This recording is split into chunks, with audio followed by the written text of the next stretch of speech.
Faulty Towers star Cleese said the happiest time of his life was when he was a teacher, even though he had studied sciences and maths at A-level and his old headmaster asked him to come back and teach 3 other subjects he didn't have a clue about. Cleese was told by the head to just wing it by staying 1 page ahead of his pupils in their textbooks, but one bright young spark in his class found him out. The Monty Python comedian, who took up the invite because he had to wait 2 years before going to Cambridge University after school due to a lack of places, said, "During that time I thoroughly enjoyed it. I think in a funny way it's almost the happiest period in my life.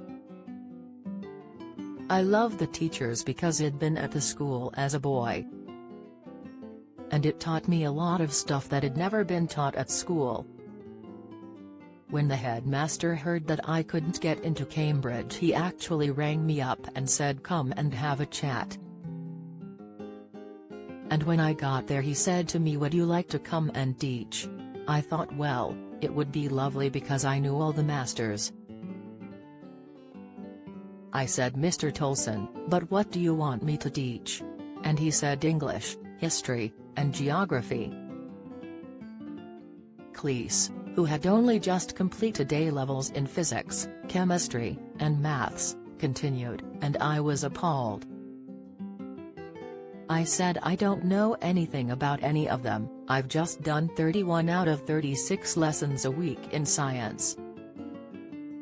And he said, "John, they're 10-year-olds, stay a page ahead." And that's what I did. He added, and then the first class I ever had, there was a little guy, and to my horror, I discovered he knew the dates of every king and queen of England and he started asking me, "Sir, what are the dates of Henry VIII? Of course, I didn't have the slightest idea. I said, "We're not talking about Henry VIII at the moment, we'll talk about that later," and then made some excuse, ran off to the common room and looked it up in a book, and came back and said, "Oh, incidentally, Henry VIII was 1509 to 1547.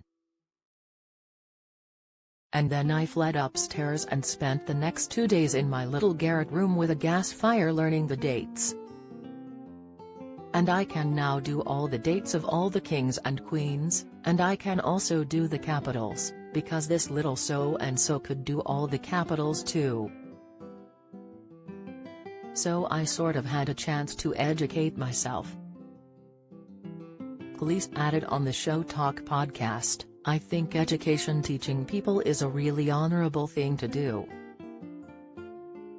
I very much admire people who do it. I take my hat off to any teachers,